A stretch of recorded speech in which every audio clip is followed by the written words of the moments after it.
بھی بدل چکے ہیں، لہٰذا اب میں واپس مصر جا سکتا ہوں۔ اپنی والدہ، اپنے بھائی اور بہن سے ملنا چاہیے۔ جب موسیٰ نے مدت پوری کر لی اور اپنے گھر والوں کو لے کر چلے، مطلب یہ کہ 10 سال پورے کر لیے، اب اپنی بیوی کو لے کر مصر کی طرف روانہ ہوئے۔ لیکن آپ مصر کا راستہ تو جانتے ہی نہ تھے، کسی سے پوچھنا چاہتے تھے۔ رات سرد تھی، سردی پورے زوروں پر تھی، ان کے پاس آگ جلانے کے لیے کچھ نہ تھا، انہیں آگ کی تلاش تھی۔ اللہ تعالیٰ سورہ طٰہٰ آیت 9 تا 10 میں فرماتے ہیں، تجھے موسیٰ کا قصہ بھی معلوم ہے جبکہ اس نے آگ دیکھی۔ موسیٰ علیہ السلام کو دور، بہت دور پہاڑ کی چوٹی پر آگ نظر آئی، اور انہیں آگ کی شدید ضرورت تھی تاکہ آگ تاپ سکیں اور اس کے ذریعے راستہ دیکھ سکیں، اور رات انتہائی سرد اور تاریک تھی، اور یہ سب تقدیر الہی ہے۔ وہی ذات ہے جس نے رات کو تاریک اور سرد بنایا تھا، اسی نے آگ کی شدید حاجت پیدا کی تھی تاکہ آپ کو نبوت سے سرفراز کیا جا سکے۔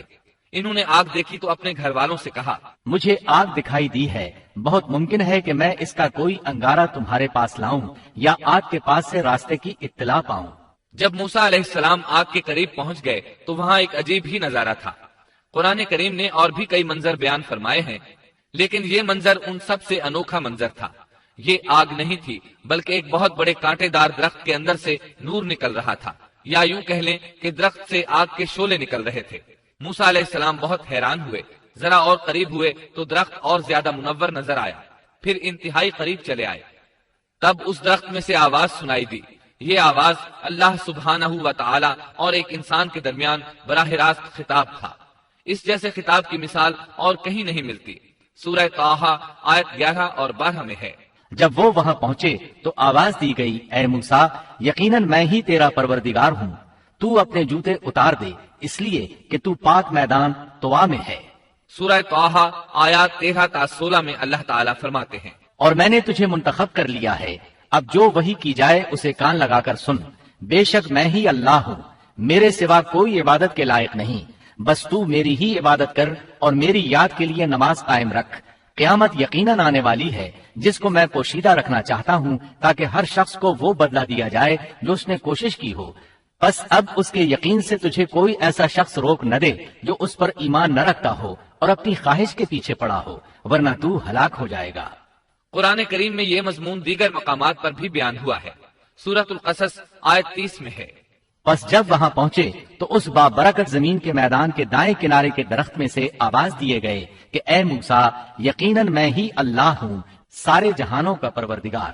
اللہ تعالیٰ نے براہ راست ان سے کلام فرمایا، ان سے خطاب کیا اور اپنی عظمت کو ان کے سامنے ظاہر کیا۔ پھر پوچھا، اے موسیٰ، تیرے اس دائیں ہاتھ میں کیا ہے؟ اللہ تعالیٰ تو جانتے تھے، لیکن اپنی قدرت دکھانے کے لیے پوچھا۔ موسیٰ علیہ السلام نے جواب دیا کہ یہ میری لاٹھی ہے، اس پر میں ٹیک لگاتا ہوں اور اس سے میں اپنی بکریوں کے لیے پتے جھاڑ لیا کرتا ہوں، اور بھی اس میں مجھے بہت سے فائدے ہیں۔ اللہ تعالیٰ نے فرمایا، اسے ہاتھ سے نیچے ڈال دے۔ جو ہی موسیٰ علیہ السلام نے لاٹھی نیچے گرائی، وہ سانپ بن کر دوڑنے لگا۔ سورۃ القصص آیت 31 میں یہ ذکر یوں آیا ہے، اور یہ آواز بھی آئی کہ اپنی لاٹھی ڈال دو۔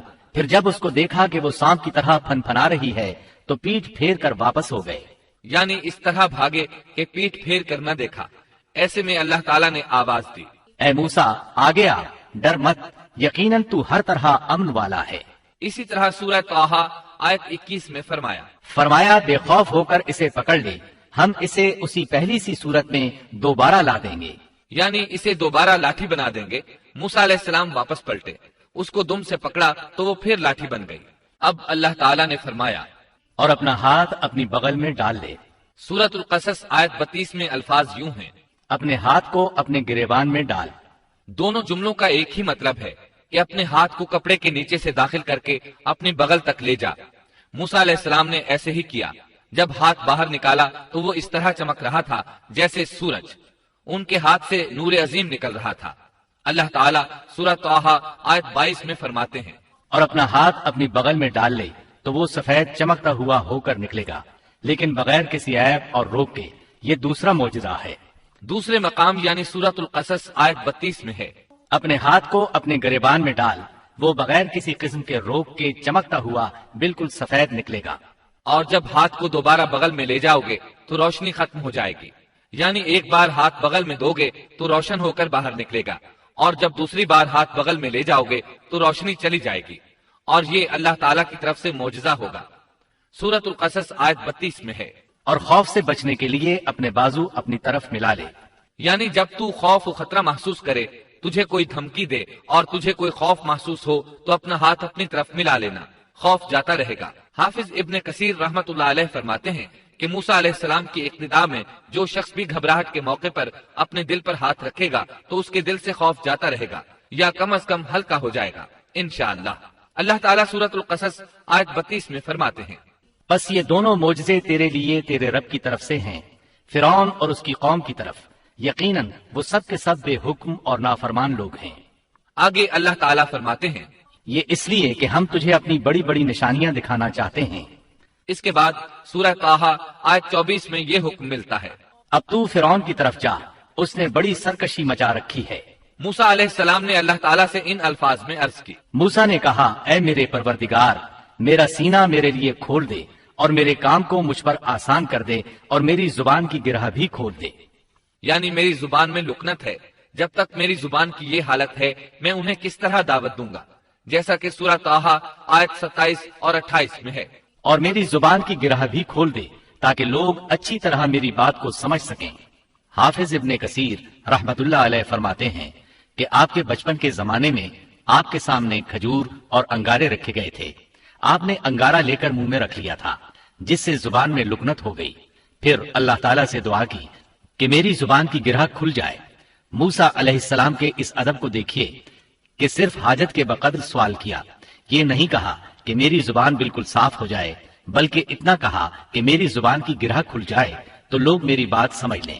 سورہ طٰہٰ آیات 29 تا 36 میں ہے، اور میرا وزیر میرے کنبے میں سے کر دے، یعنی میرے بھائی ہارون کو، تو اس سے میری کمر کس دے اور اسے میرا شریک کار کر دے، تاکہ ہم دونوں کثرت سے تیری تسبیح بیان کریں اور کثرت سے تجھے یاد کریں، بے شک تو ہمیں خوب دیکھنے بھالنے والا ہے۔ اللہ تعالیٰ نے فرمایا، موسیٰ تیرے تمام سوالات پورے کر دیے گئے۔ ابن ابی حاتم میں ہے، عائشہ رضی اللہ عنہا کے بھانجے عروہ رحمت اللہ علیہ بیان کرتے ہیں کہ عائشہ رضی اللہ عنہا عمرے کے لیے جاتے ہوئے کسی اعرابی کے ہاں مقیم تھیں کہ انہوں نے ایک شخص کو سنا جو پوچھ رہا تھا کہ دنیا میں کس بھائی نے اپنے بھائی کو سب سے زیادہ نفع پہنچایا۔ اس سوال پر تمام لوگ خاموش ہو گئے اور کہہ دیا کہ ہمیں اس کا علم نہیں۔ اچانک ایک شخص بولا کہ اللہ کی قسم مجھے اس کا علم ہے۔ عائشہ رضی اللہ عنہا فرماتی ہیں کہ اس شخص کی بات سن کر میں نے دل میں کہا، یہ شخص کتنی بڑی جسارت کر رہا ہے کہ انشاءاللہ کہے بغیر اس نے قسم اٹھا دی۔ پھر لوگوں نے اس سے کہا کہ بتاؤ۔ اس نے کہا، موسیٰ علیہ السلام، جنہوں نے اپنی دعا سے اپنے بھائی ہارون کو نبوت دلوائی۔ عائشہ رضی اللہ عنہا فرماتی ہیں کہ میں یہ بات سن کر دنگ رہ گئی اور دل میں کہا کہ واقعی اس سے زیادہ کوئی بھائی اپنے بھائی کو فائدہ نہیں پہنچا سکتا۔ اللہ نے سچ فرمایا ہے کہ موسیٰ علیہ السلام اللہ کے پاس بڑے آبرودار تھے۔ اس طرح موسیٰ علیہ السلام کی سفارش سے اللہ تعالیٰ نے ہارون علیہ السلام کو نبوت عطا فرما دی۔ اس موقع پر موسیٰ علیہ السلام نے جو کہا سورۃ القصص آیت 33 تا 35 میں آتا ہے، موسیٰ نے کہا، پروردگار، میں نے ان کے ایک آدمی کو قتل کیا تھا، اب مجھے اندیشہ ہے کہ وہ مجھے بھی قتل کر ڈالیں گے، اور میرا بھائی ہارون مجھ سے بہت صاف زبان والا ہے، تو اسے بھی میرا مددگار بنا کر میرے ساتھ بھیج دے کہ وہ مجھے سچا مانے، مجھے تو خوف ہے کہ وہ سب مجھے جھٹلائیں گے۔ اللہ تعالیٰ نے فرمایا، ہم تیرے بھائی کے ساتھ تیرا بازو مضبوط کر دیں گے اور تم دونوں کو غلبہ دیں گے، فرعون کے لوگ تم تک پہنچ ہی نہیں سکیں گے، ہماری نشانیوں کے سبب تم دونوں اور تمہاری فرمانبرداری کرنے والے ہی غالب رہیں گے۔ موسیٰ علیہ السلام نے سفر طے کیا اور فرعون کی طرف چلے آئے۔ پہلے اپنی ماں، بہن اور بھائی سے ملے، پھر اپنے بھائی ہارون کو ساتھ لے کر فرعون کی طرف چلے۔ آپ نے دستک دی تو دربانوں نے آپ کو واپس لوٹا دیا۔ وہ صرف قوم کے سرداروں ہی کو اس کے پاس جانے دیتے تھے۔ انہوں نے موسیٰ علیہ السلام سے کہا، واپس چلے جاؤ۔ تب موسیٰ علیہ السلام نے فرمایا، انی رسول، میں تو قاصد ہوں، پیغام لے کر آیا ہوں۔ اب قاصد تو دوسرے بادشاہوں کے ہوتے تھے، انہیں تو اندر جانے دیا جاتا تھا، چنانچہ دربانوں نے آپ کو بھی اندر جانے دیا اور وہ آپ کو پہچان نہ سکے، لیکن فرعون نے انہیں پہچان لیا۔ یہ منظر قرآن کی بہت سی آیات میں بیان ہوا ہے۔ سورۃ الشعراء آیت 15 میں ہے، اللہ نے فرمایا، ہرگز ایسا نہ ہوگا، تم دونوں ہماری نشانیاں لے کر جاؤ، ہم خود سننے والے تمہارے ساتھ ہیں۔ فرعون نے موسیٰ علیہ السلام کو پہچان لیا، کہنے لگا، تو موسیٰ ہے؟ جواب ملا، ہاں۔